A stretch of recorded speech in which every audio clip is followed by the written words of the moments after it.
तर सर्वप्रथम तर आमची मागणी आहे की 1 जुलै 2026ला शासनाने एक नवीन जी-आर जारी केला, ज्याच्यामध्ये महाज्योतीच्या अंतर्गत ओबीसी विद्यार्थ्यांपैकी जवळपास दरवर्षी 1400 विद्यार्थ्यांना महाज्योतीतर्फे PhDसाठी शिष्यवृत्ती देण्यात येत होती.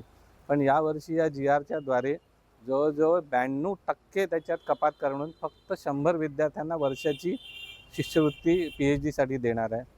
तसंच UPSCसाठी दरवर्षी 2000 विद्यार्थ्यांना शिष्यवृत्ती देण्यात होती, ती फक्त 400वर आणली, म्हणजे 80%ची कपात करण्यात आली आहे.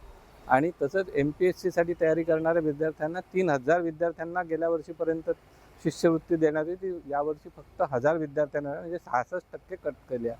अशा प्रकारे OBC, VJNT आणि अन्य मागासवर्गीयांवर हा अन्याय आम्ही झालेला आहे, तो बिलकुल सहन करणार नाही. त्याचंच निवेदन आत्ता आपण सन्माननीय जिल्हाधिकाऱ्यांमार्फत माननीय मुख्यमंत्र्यांना आपण दिलेलं आहे.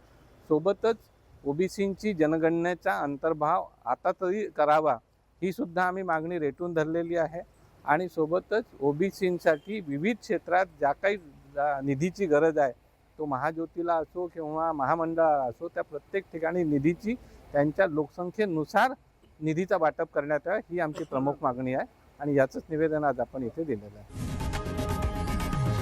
लोकशाही मराठी ऐका, पहा, जागरूक रहा.